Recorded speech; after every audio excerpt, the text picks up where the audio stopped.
What up, dudes? It's Gaz, and welcome to the Warframe video. So today I'm showing a new build for Nidus that I've been using, and this is potentially some of the laziest stuff you can do in the entire game. Yes, it is quite lazy, and you can face tank even the Steel Path on Mott, where the enemies have a damage multiplier. And yeah, for any normal level content, and probably for quite a few hours in endurance, you will not die with this mod config, and it will only get better when Nidus Prime comes out, potentially later this year.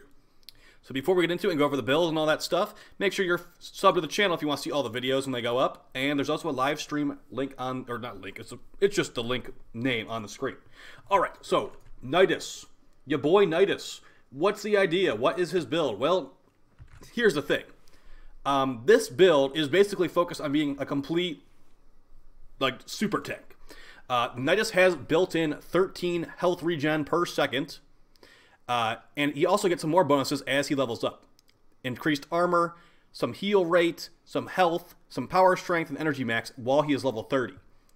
With this build right here, with not even a maxed out Umbral Vitality, we've got enough armor where it's 80% reduction to damage on our health, and he is all health, he has no shields, so armor scales really well with Nidus. We've also got about 1500 health, and we're using the recently buffed Shock Absorbers mod, which gives you physical damage resistance. Most enemies in the game deal physical damage, so this is damage reduction. We use this stacked with adaptation. This is a lot of damage reduction that actually will apply before armor. That's how the damage calculations of this game apply, is it's damage reduction and then armor is applied afterwards. So whatever the exact percentage of damage we'd be taking after this 20% and that whatever adaptation's at, and then after that 80% less on that as well, and then we're healing 13 per second. We could even have Arcane Guardian proc for 900 more armor, and we've also got Arcane Grace just in case we get low health for some reason, giving us 6% of our maximum health regeneration per second, which is a pretty good chunk. So all this stuff put together, we are near unkillable. And we could even, once Nidus Prime, here's the reason this build is not even fully maxed out. Since Nidus Prime is potentially on the horizon, I could put an Umbra Forma on here to actually get us 8 more mod capacity, which would be enough to put either an Excellence mod on the top slot, or you could even get tankier and run quick thinking. Because here's the thing about Nidus. Since he's all health, taking damage on your health will make Rage give you energy back. So you could get energy from that, makes it into quick thinking, makes it so you're basically never going to die. Also, hitting enemies with his first ability will give you energy returned. So if you ever get low health and energy, you could just use your 1 if you were using a quick thinking build to be a complete tank lord. And I mean, the reason we have Saxum Carapace on here is because we want to hit a pretty high armor threshold. Armor actually once you get to a certain level, it does not really give you too much damage reduction. But once you get to around 80% damage reduction from the armor, that's where you want to be sitting. Let's do Bombards here. We'll have some Steel Path gameplay on Mott. So what you want to do with Nidus, you actually want to have at least 1 stack of his ability, because what his ability does, called Parasitic Link, it's going to give you 90% damage redirection. Now what this does is it makes the damage you take go to the enemy you are linked to instead. It also basically gives you a mini Prime Sure-Footed. So that's another 90% damage reduction there. And as you can see, these level 180 Bombards, I mean, what are they even doing? I'm just standing here. And my health bar isn't going below 1500. We're taking about it looks like 10-ish damage. And these are they're not all firing at the same time, to be fair. And this is a very controlled situation, but as you can see, you can be very lazy. Now here's the problem. Since this guy's taking damage that I'm taking instead of me, they eventually will die. If you do not link to a very tanky enemy, so let's say we link to this guy who has his armor removed, he is going to die a lot faster than that Bombard that had full armor. So that's one of the problems. You need to make sure you have a tanky enemy to take all the damage for you. If you link to some chump with a shield and normal health, he's going to die and then you're in trouble. So as you can see right here, once it's all gone, we take a lot more damage from these shots. So it's very important to make sure that you have a linked target, as it is the big linchpin for this build. But as you can see right here, now that we've linked to him, we could just sit here and take the damage all day long. And once the enemies scale up high enough, they might potentially be able to one-shot you. With all this damage reduction, this is better than Naros. The reason this is better than Naros, and Naros does not have this ability we're using right now. Not to mention, if for some reason you died, if you were I don't know, if you were making a sandwich for 10 minutes straight while a Juggernaut is attacking you or something like that, you even have the health gating passive of Undying. Let's see if we can die right here. once you have 15 stacks and you die, you can actually reverse death. And one of the reasons quick thinking is not super phenomenal on Nidus is that quick thinking actually has a lower proc priority than his passive. So you only lose 15 stacks, which is pretty easy to get back if you're running a survival mission. So yeah, it's definitely like really tanky and lazy, and we're not even using his 4. If you didn't subsume off his 4, you could technically use I think it's called Ravenous, which is going to give you additional health regeneration per second. But yeah, as long as you're linked to this dude, with this build we have about 29 meters of running around while linked.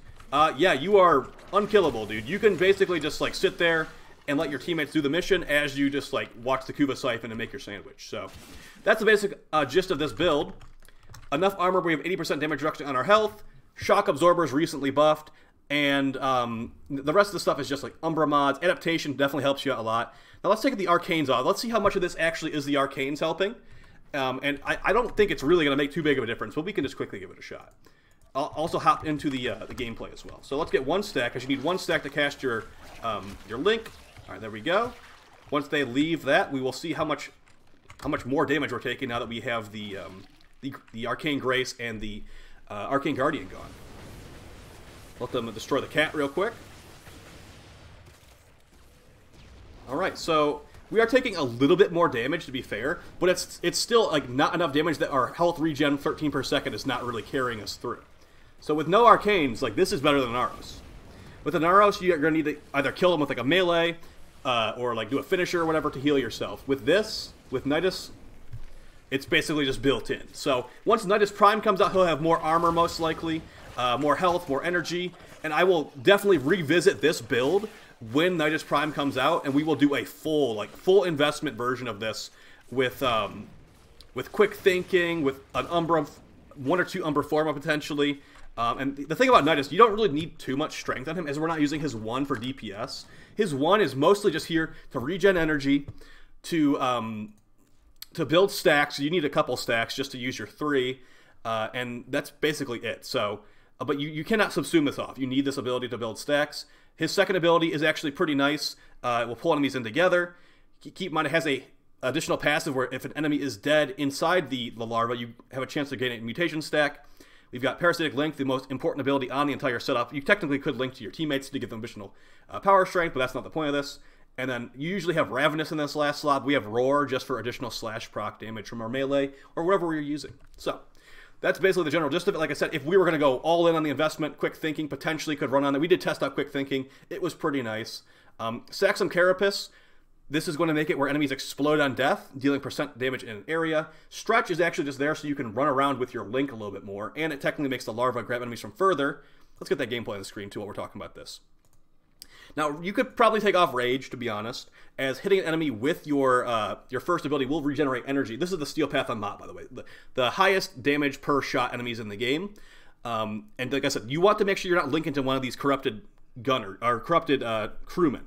They have like not a lot of EHP compared to the other guys, and you're going to run your link target's gonna die basically instantly, and that's not what you want to happen. So yeah, as you can see here, I'm just sitting here and tanking it just to show how tanky it is. We are testing it out.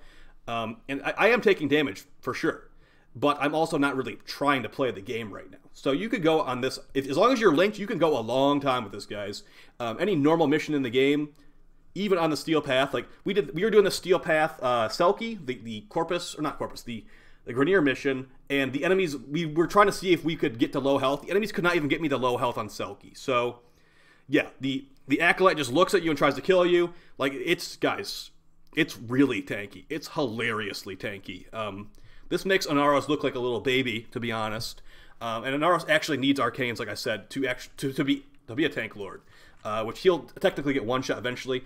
Nidus will never actually get one shot. As long as you have your passive up, you will be able to get 5 seconds of invincibility and evade death, and then you know, just get your stacks back and just keep on going. So yeah, we're using the Glaive Prime here.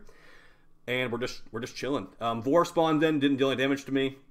You know, it's basically how it is. I think I might have a clip of an Acolyte attacking me here, but basically the Acolyte can't kill you. The only Acolyte that can possibly bother you is the Limbo Acolyte as he deactivates your abilities. Yeah. Enjoy, I suppose. Like we showed in the video, you don't need Grace, you don't need Guardian. Those are just like extra fluff on top to like make it so you take like 10 damage. And I don't know if I'd really run more armor on here. I think like just 1 or 2 armor mods with the Saxum mod and the Umbra mod are enough. But yeah, with quick thinking, things can get even more. Honestly, with quick thinking, things get kind of broken. But we're not going to show that in the video right now. With quick thinking, there's times you just won't even, like, your energy doesn't go down, your health doesn't go down. But that might be for a future video. We'll have to see. It might have been just a simulacrum bug, to be fair. So, hey guys, hopefully you found this helpful. You know, you could take, there are other Nidus, this is not the only Nidus build at all. Like I said, I'm waiting for Nidus Prime to actually go full investment on this. But like, there's like the max range Nidus build. There's like, you don't need more strength than this, to be honest. But like, yeah, this is the one I'll be using for now, where it's mostly tank focused. He's much more useful than other tanks, and he's a very good solo frame. The problem with him, a lot of people don't like, is he has to camp a lot. As you can see, like, if I'm not linked to this guy, I'm a lot less strong. So, you know, that might be something that you don't like. That you don't like having to sit in one spot. You want to have control over where you're going. And to be fair, you don't have to camp, but you're going to want some more range if you don't want to camp in a certain area, because you need to be linked to somebody for sure. All right, guys. I hope that you found the video helpful. Oh, yeah, the Panzerwelpe, you're probably going to want that, as you are so tanky, and your Schmiedekat or your Sentinel is not as tanky as you at all. So I definitely recommend running the Panzerwelpe or whatever other Wulpefeile you feel like running in place of that. All right, guys, take it easy. I'll see you next time. And, yeah, let me know if you liked the video down below. Peace.